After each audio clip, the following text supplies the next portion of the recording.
highlighted before going for actual design or maybe modeling, so that you should be aware of all these issues. Okay, now let us go back, go forward to our actual what we target today in modeling, simulation technique, and input parameter. Now here I will be using ETABS. So you must know this extension of ETABS. ETABS means extended three-dimensional analysis of building structure. So ETABS basically stands for extended three-dimensional analysis of building structures. So the company which will be the owner of this particular software is CSI. It is based on US and they have many softwares similar to ETABS like SAP. They have then for design means slab design software. Safe will be there, SAP will be there, and many more. They are actually a module. The main module is your SAP, which will be there, and these are small modules which they have developed for specific purpose. Now this ETABS is developed basically for analysis of building structures. Now as you can see in the name itself, it is a building structure. So this module is basically developed to analyze and design buildings, not all structures, only for the buildings. Now of course, buildings have got many categories like public building, residential building, commercial building. All types of buildings you can model and analyze using this simulation technique by ETABS. Now again, it is an extended three-dimensional analysis. So three-dimensional means you have to prepare three-dimensional model, not two-dimensional model. Of course, there is a facility that you can analyze the planar structures also using ETABS. But for building structure, we'll be constructing a three-dimensional model, and then we'll analyze the three-dimensional model used by using our analysis techniques. So that is about ETABS.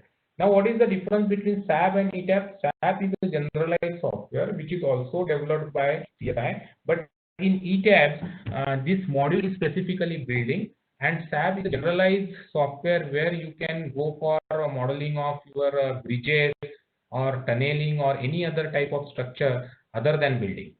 But if you use it for the building, this will be a better software.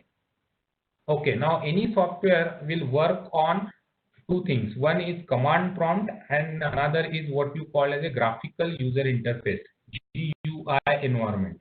Okay, so this is the first screen that you will see after opening your ETABS. So this is called as a graphical user interface. So most of the command what we give to the software, that will be based on this user interface. Will not actually type any command and then enter. So that is command prompt type of commands. Now here we will be using only graphics. So all commands what you see here are displayed on the graphics. Everything is displayed on the graphic. There are two types of command. Either you can take out, means get the commands from this top menu, that is command prompt, or you have shortcuts for that commands also. Now here you can see the before opening, all commands are locked.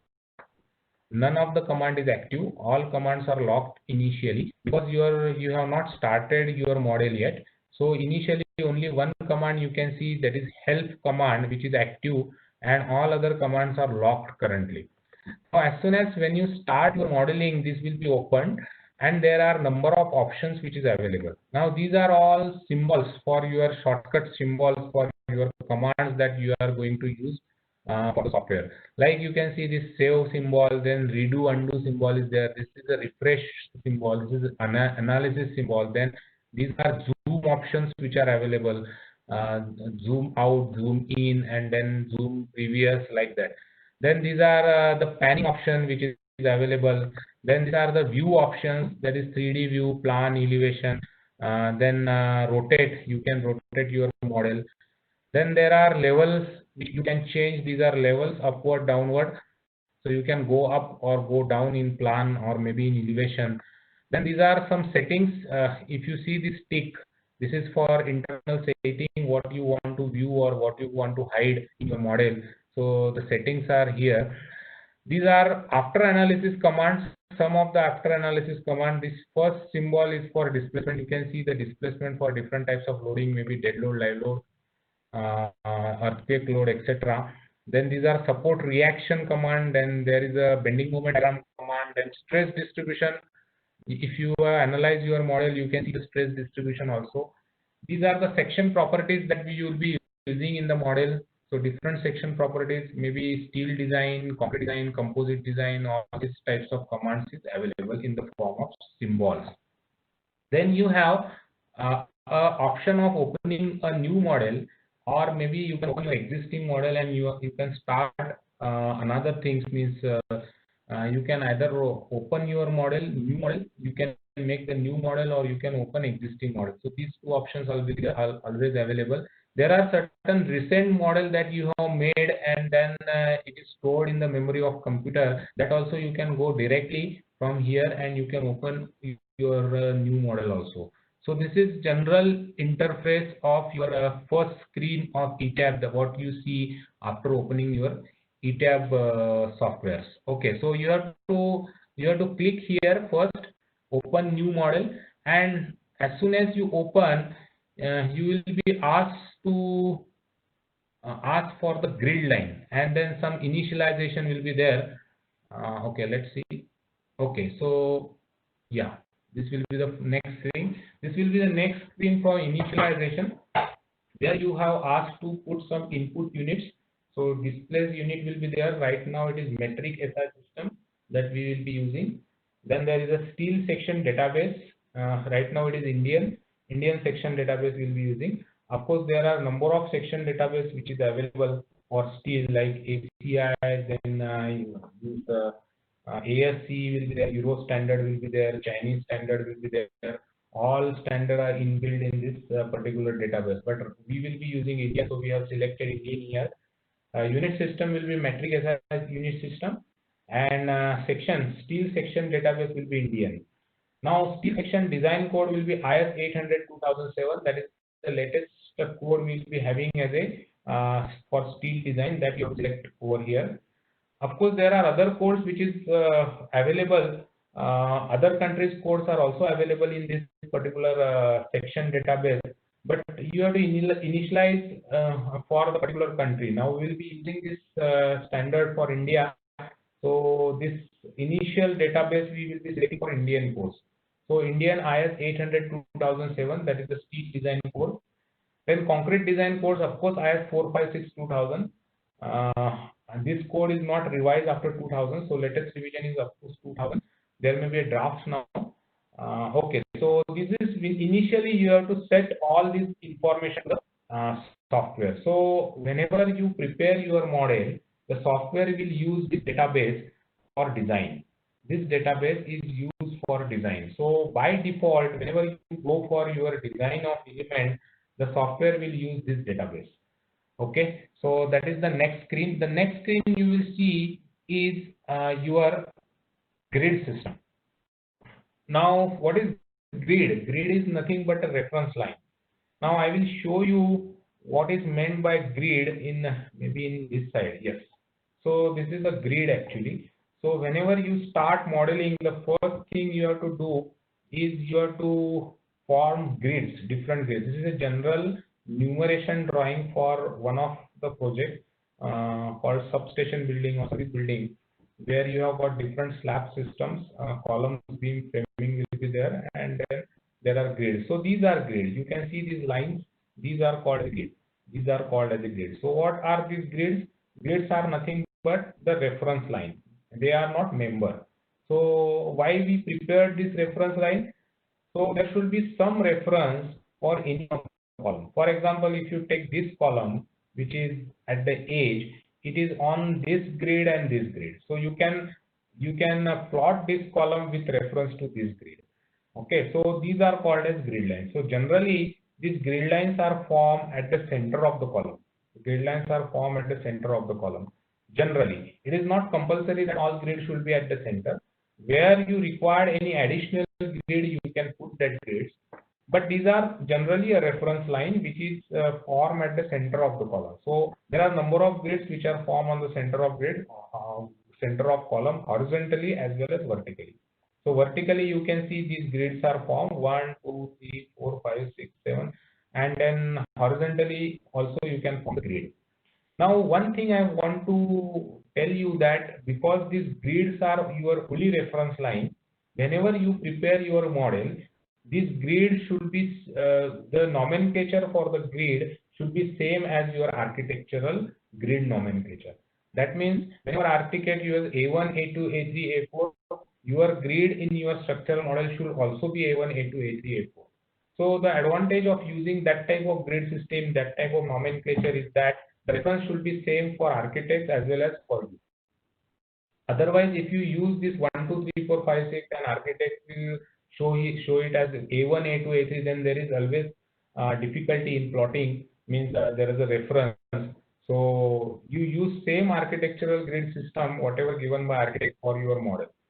And that grid system should also be same for all MEP services so that there should not be any confusion. So whenever MEP drawing will be prepared, they should be prepared based on same grid system. As well as whenever there is a structural drawing, the grid numbering should be same. And in architectural also, the grid numbering will be same. So that will be beneficial. So the correct reference will be there for each of the column or any location of the beam or any element in future. So that is these are all grids. So our first step in your modeling will be formation of this grid. So these grids, as I told you, generally form at the center of the column, but it is not always necessary it should be formed at the center of the column. Wherever you want reference, you can form it. But these grids are generally given by architect, so I suggest you to follow as per architect. Okay, now this is what we do in your second step of modeling. So in second step, you will get a screen like this. When you open new model, you have got a new screen. It's something like this. So if you can see here, there is a grid spacing which is mentioned here. So there are X direction, there will be 4 grid, Y direction 4 grid. Spacing of X direction is 8 meters, spacing in Y direction is 8 meters, same spacing. So this is default. This is default used by the software. Now you don't want the grid spacing and number of grid like this, then you have a second option called custom grid spacing. Custom grid spacing. Here you can go for the actual grid spacing, whatever grid spacing you want. So you click that option, and then click this option which will be activated after this, which is edit grid data. Then if you edit the grid data, you will see the screen like this. Okay, let me finish this and then I will come to the next screen. Okay, so there is a story data also which is available over here. Number of stories right now it is 4. Typical story height is 3. Bottom story height is 3 meter. So bottom story means there are different level. As you know, we generally start our model at the connection of footing and column, and then there will be a plinth level, and then there will be a ground story. So if you say G+6 building, actually you have to form 8 stories. How it is 8? G+8 means G is one of the story, and one story is because of the fixity level to plinth level.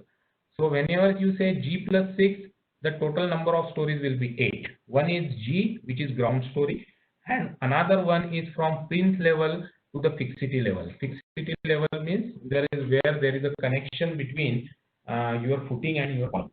So that will be the additional story. So G+6 means 8 stories, G+7 means 9 stories you have to form, and if it is G+10 you have to form 12 stories. Okay, so this bottom story height will depend upon the depth of the foundation. So let us say if your depth is 2 meter and plinth height is 1.2 meter, so 2 plus 1.2, 3.2 will be your bottom story height. Now of course this depth we will be assuming up to the connection level. That means at the footing and column connection level. Sometimes it may be assumed up to the center of the footing also. So if your footing depth is 2 meter, you can add another 1 meter into that particular depth. So the total height will increase by 1 meter. Sometimes it may be model at the top of the footing, and sometimes it may be even it may be model at the bottom of the footing also. That depends on the choice of structural engineer. So it is better to consider up to the center of your footing so that your unsupported length of the bottom story will be proper. Okay, so like the story, you have custom story data option in your story edition also. So you can edit your story heights, you can change your story heights, or maybe you can add some stories using this custom story data. So grid and story, this you can anytime edit. Of course, in ETABS software, there are no steps as such. There is no sequence as such. So after formation of grid, then if you define material and something is, if you forgot something, anytime in the modeling in between, you can open that particular command and you can add that element, or maybe you can modify your grid stuff. So there is no sequence as such. That means grid should be formed initially and then material should be defined, then material should be assigned. It's not like that. So any time in between, you can open that command, you can put that element into the model. So that is possible. Of course, there should be a check for all models at the end of your model. Everything should be checked so that everything should be included in your model. That is the main condition. So nothing should be left behind, or otherwise there will be impact on your output. Okay, so everything should be there, but there is no sequence. Okay, so that is the grid formation, which is your first step. So after forming this grid, this is what is edit grid system, means edit custom grid. Here you can see option of putting the name of the grid. ABCD is now the names, and then in other side, this is for X direction, this is for Y direction, and Z direction is vertical direction, which is your elevation. Okay, so X and Y grids, both sides you can put your spacing here. Now there are two options in grid formation. One is as ordinates and other is as spacing.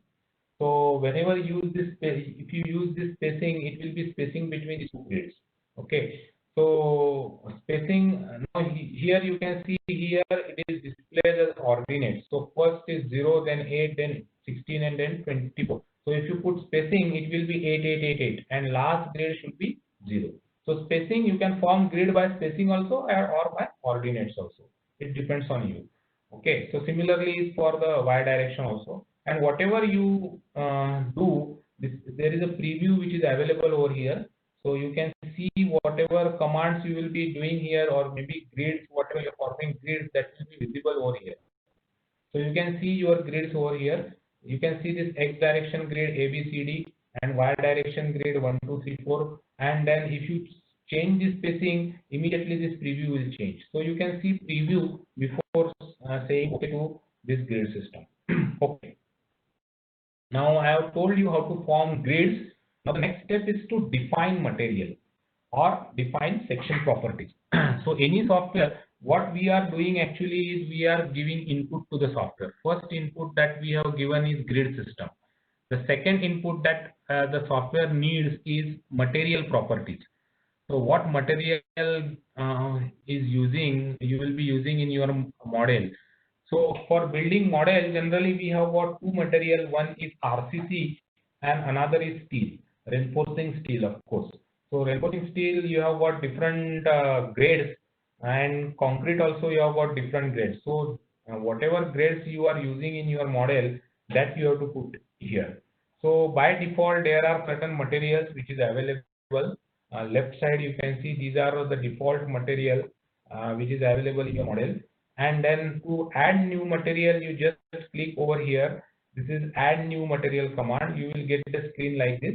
So again you have to select. By default there are material library which is available.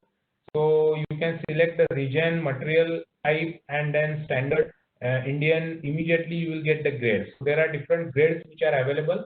So you select your desired grade here and then say OK. Once you say OK, you will get the material property data. All these properties are editable. You can edit these properties. So what are the main properties? Main properties are weight of the material. For concrete is 25 unit weight of material. Then mass. These are all default properties taken by software. Okay, so weight of the material, then mass automatically calculated based on weight. Then modulus of elasticity. This is generally 5000 root HK as per our Indian standard IS 456.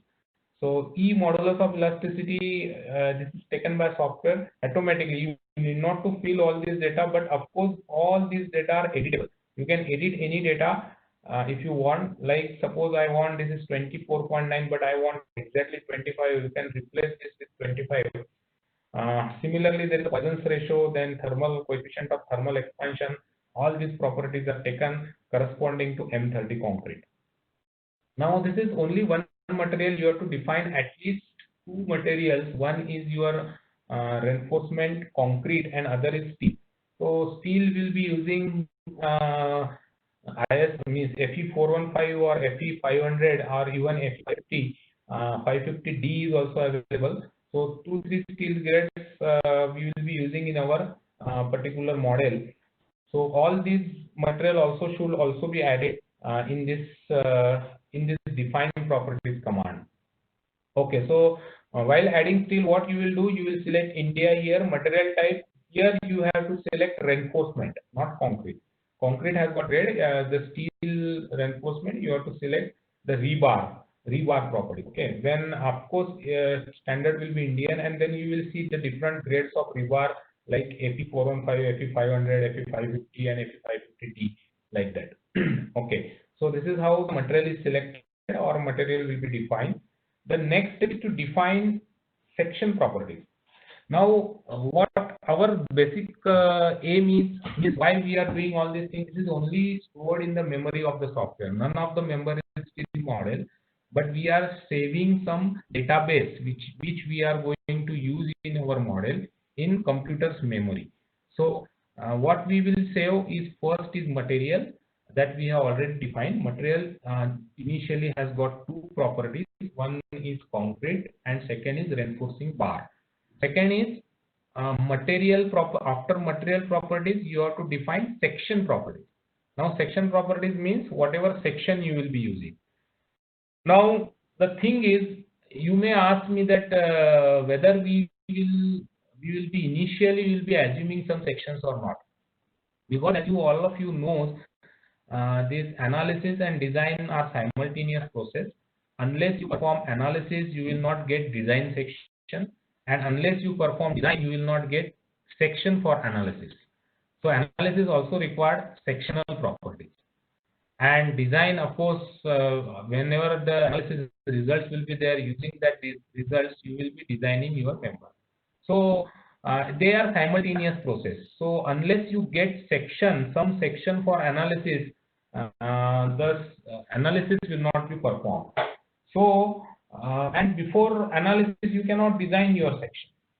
So what to do? So in that case, because we required E and I for our analysis. So I is nothing but the sectional property. So that is B and D, depth and width of the section. So what we do actually, we will assume certain preliminary sizes of the member before analyzing. So these preliminary sizes are based on certain thumb rules or certain deflection criteria or maybe anything. But these preliminary sizes should be assumed before going for analysis. So what we do is for beam, generally L by 10 to L by 15 will be the depth of the beam. L by 10 to L by 15 is the depth of the beam. This is based on the deflection criteria. So that is our assumption. So we'll assume depth of the beam. Of course, width will be same as width of the masonry, that is around 300 mm or 230 mm. So width is not a problem for beam, only depth is a problem. So for continuous beam or maybe simply supported beam, what we do will find out all depth. Now in case of continuous beam, generally depth of the beam is kept same. If there is large variation in the span, like one span is 2 meter and another span is 10 meter, and if it is a continuous beam, then only we will think of varying the depth. So for first span we may keep depth lesser than the second span where you have got 10 meter span. But generally, whenever there is a variation between 20-30% between the span, your depth of the beam will be same throughout the spans. So that is how we will decide the depth of the beam. Now the next step is to decide the sizes of the column. Now these sizes of the column are generally provided by architect based on his aesthetic points of view or based on his requirement. So what we will do, we'll find out any column where you may require larger size. Other than that, these other columns will keep same as architect. He mostly give proper sizes, but sometimes you may have to revise the sizes. So you go through architectural plan first, then find out the columns where you feel that as per your experience, where you feel that the sizes requirement need more. And then again you have to talk with your architect first before changing or before deciding upon the sizes. Okay, so that is the coordination between architect and structural engineer. So like that, this column sizes are fixed. So these are two main elements, beams and column. Of course, slabs, if you ask me, these slabs are not a major element. It is like a plate. So generally the size of the slab may be 100 mm, 125 mm, or maybe 150 mm. So these three sizes are generally used. Some exceptional cases are there where you have got large span, large spans will be there. In that case only you have to think about the other sizes, but mostly these two, three sizes are sufficient for slabs. So like that we will decide the sizes of the member, and then these sizes you have to define into the model. So how to define these sizes? If you go to the add new materials, if you see this, let me okay, if you see this window here, you have got define command. So in define command, like you have defined your material section, similarly there is a command for section properties. There you select that section properties, and then you will see this window, which is your frame section property. Then here you have to click on this add new material property, and then you have to select a rectangular one. Of course, there are other properties which is available. Steel section database is available.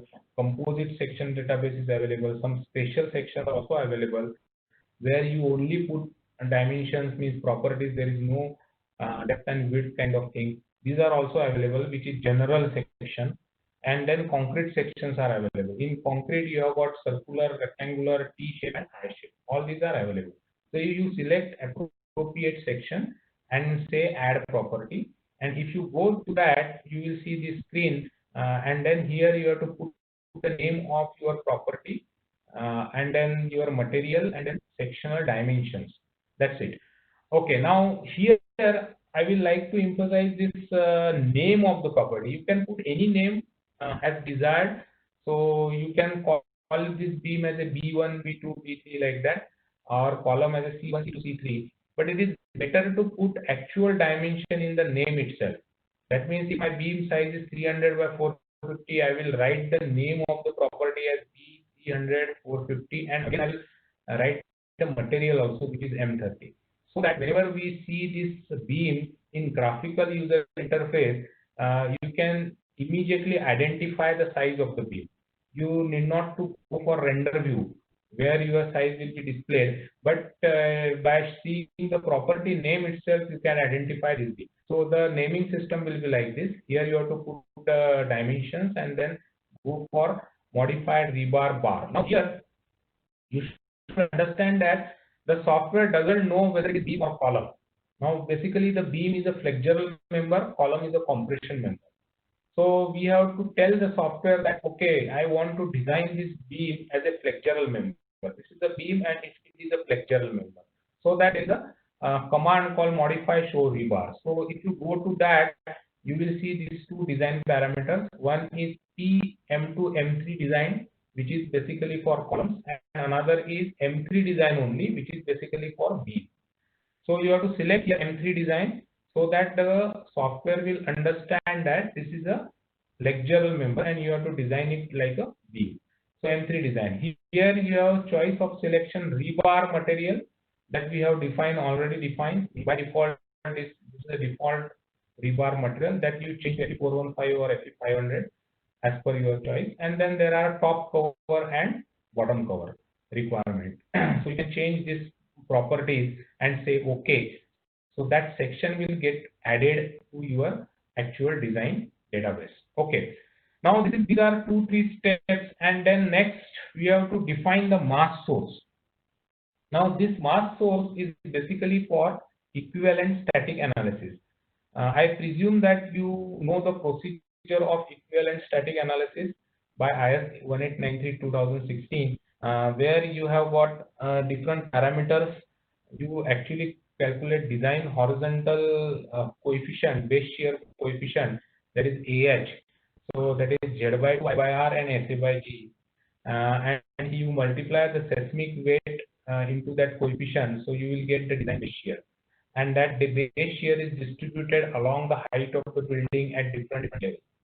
So while calculating that seismic weight, you have means as per IS 1893-2016, there are two provisions. One, when your live load intensity is less than or equal to 3 kilonewton per meter square, and whenever live load intensity exceeds 3 kilonewton per meter square.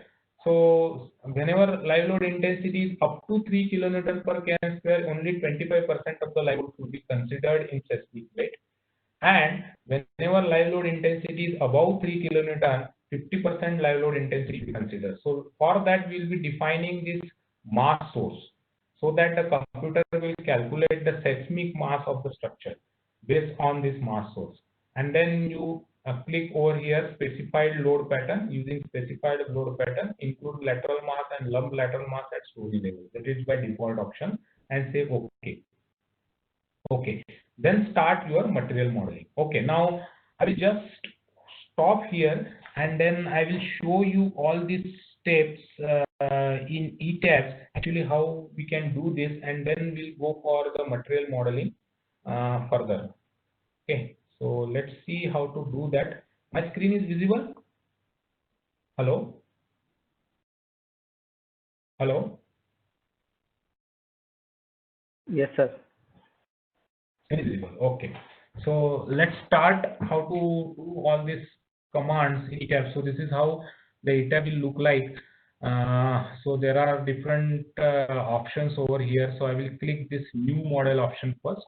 So new model, as soon as if you click new model, there is a window which is open like this, and then let us use the built-in unit system. Now you can see here there are metric SI unit, US custody, and metric MKS units. Okay. So SI units, steel section database, there are number of database which is available.